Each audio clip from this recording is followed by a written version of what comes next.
Hello guys, how's everyone doing? This is Hala Pablo. Thank you for tuning in. We're going to continue with the Bitcoin analysis videos that we've been doing.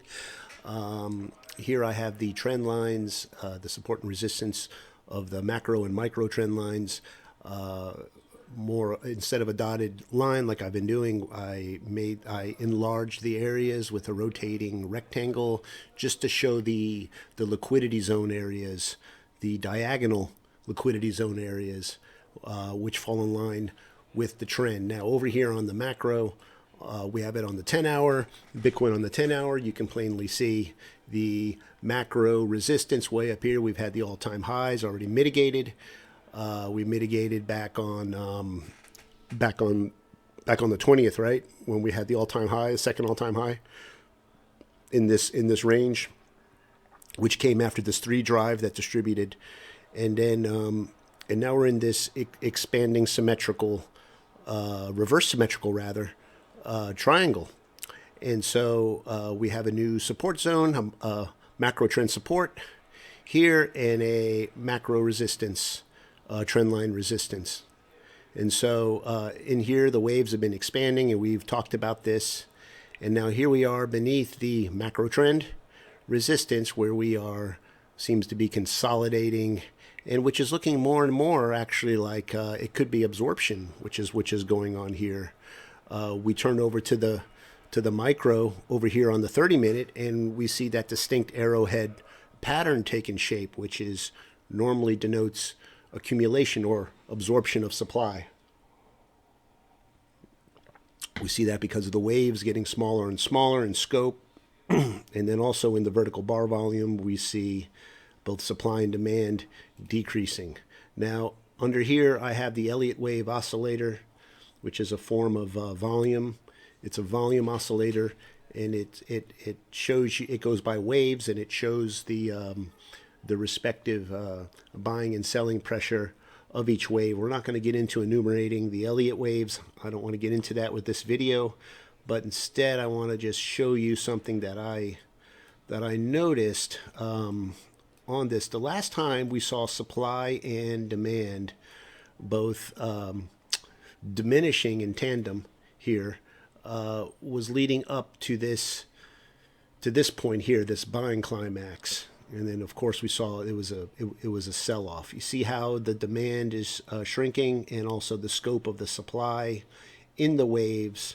And this was from this spring area here. That was this here on the macro.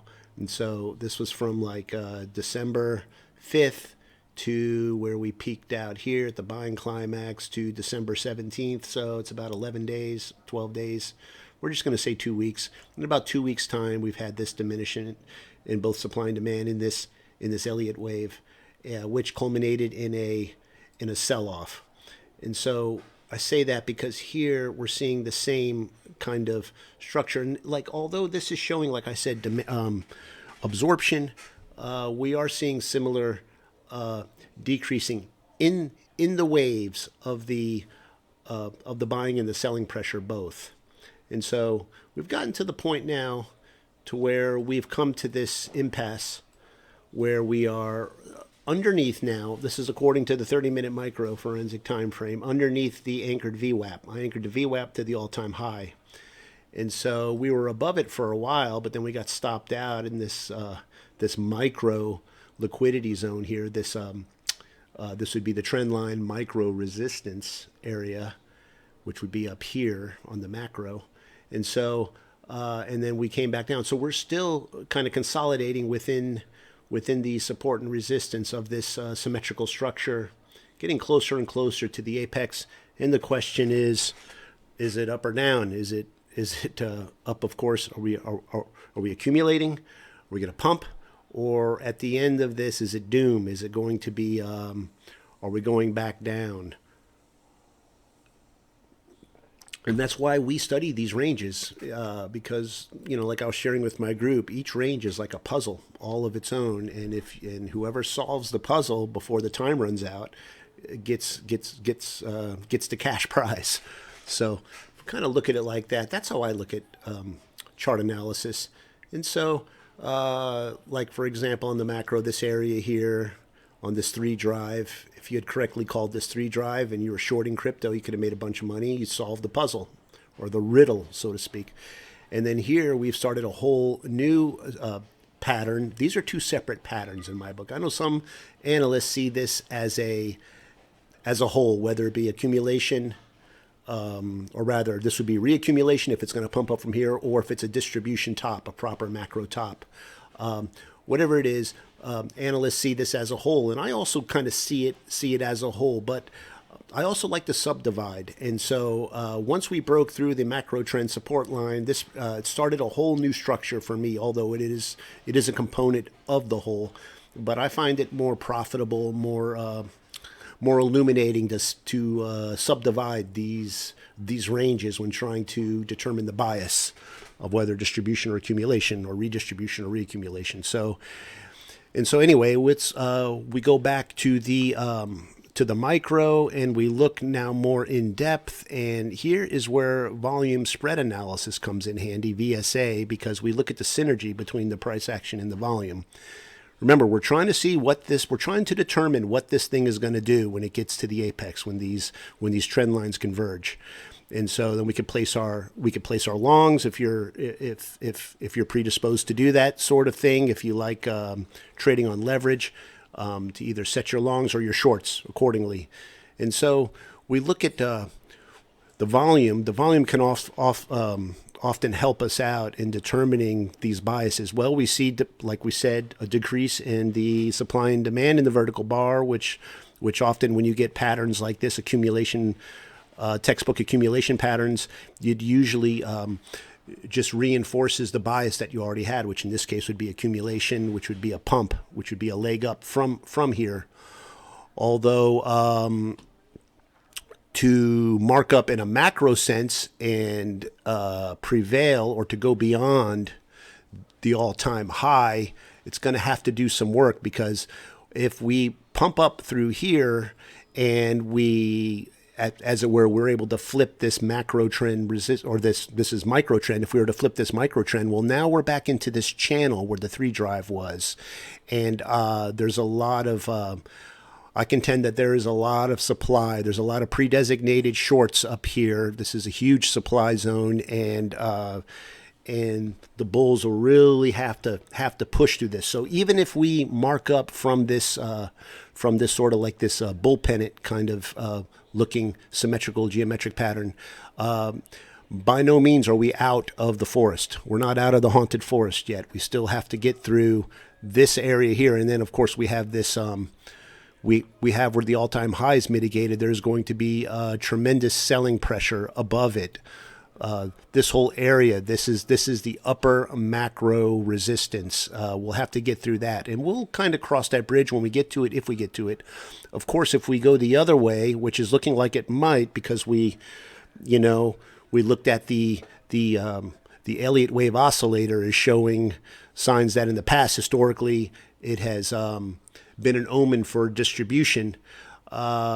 We also have to take that into consideration, that we could mark down from here. And if we go down through this micro trend support line, if we're not able to, first of all, prevail through the anchored VWAP, and we go back down through here, then we could be heading back down into the reverse symmetrical triangle, this expanding triangle, which is a bearish triangle. It's coming out of a bear trend. So this macro structure is bearish, even though this microstructure might be bullish. So if we're not able to prevail through the anchored VWAP, if we're not able to jump the creek, and instead we get stopped out by the ice and we go back underneath the ice, then we're going to be headed down, and then we'll be most likely headed back down to this macro support line of this expanding triangle. And and that would be 1, 2, 3, 4, 5. That would be the 6th time that we've touched down to it. And so usually by 4 or 5 usually is enough to once a trend line has been tested that many times, usually it doesn't hold after that. And that simply means that there's no value, that the value can't be established in this area, and more supply needs to be absorbed. There's just too much supply. So if there's an overabundance of supply, the demand there's no demand, right? And vice versa. If there's a,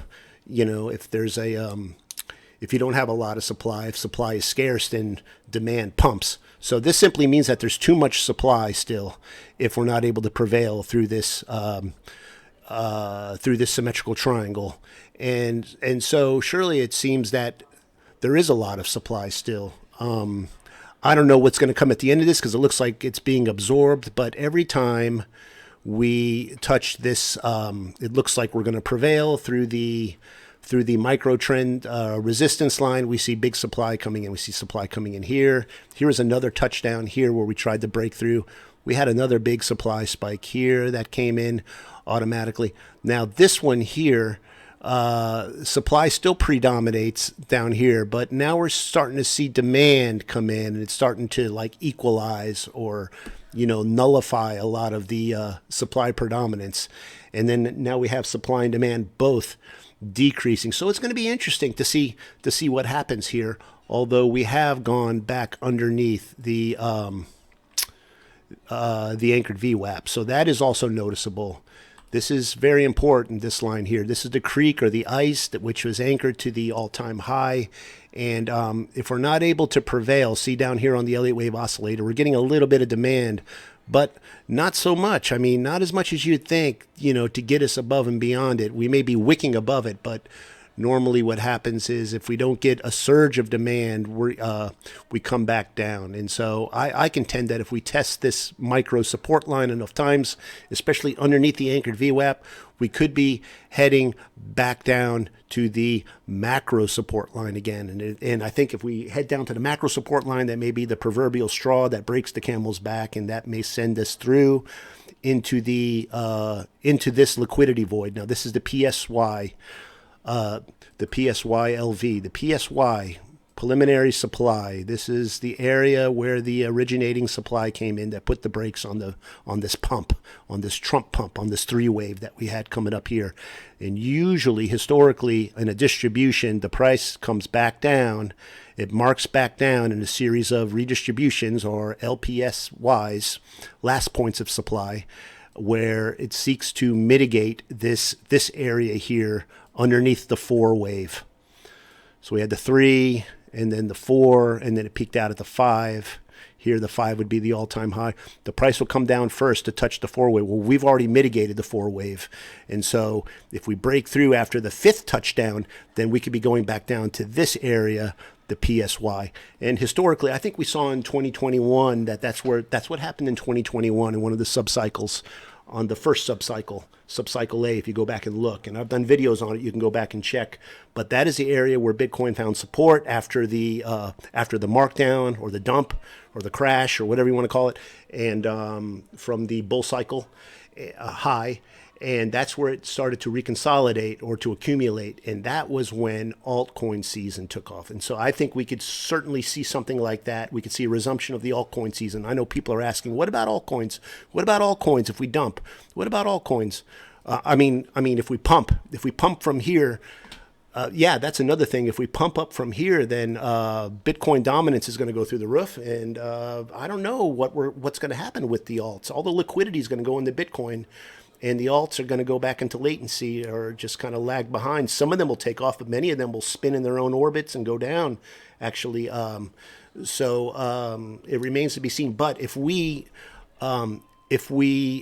mark down from underneath this anchored VWAP line, then there is a very, very good chance of the altcoin season coming back into swing and seeing our favorite alts pump from there. Another thing, before I sign off, I'm gonna let you guys go in a second. But another thing is, if we're able to prevail through this anchored VWAP, and we pump up somehow, and we get up through, and even if we prevail or we make another all-time high, and we get maybe stopped out at this upper liquidity resistance line somewhere up here. We did the Fibonacci extension. I think it's like 112. The 618 is like 112 grand. If we get stopped up, that would put it up here, right underneath this macro trend resistance line. If we get stopped out up here, then that would make also we would still be in a distribution range. and that would be that second high. You ever see those tops where you have the first kind of up thrust, and then there's a second macro up thrust, and then from there it's a macro down like 50%. If we do prevail through this, expect that. I mean, if we ride this thing up to the 618, I think we could have a massive sell-off at that point. And then that would form the macro distribution top of here. And then for certainly we would go down into those areas and probably much deeper than 80,000, which is this preliminary supply zone is like 80 to 85,000. The 618 retracement is 80 grand. So I think we could go beneath there. We can even mark down to this area, or even down here to the 60s and 50s if we pump. Remember, the higher we go, the larger the cause, the greater the effect.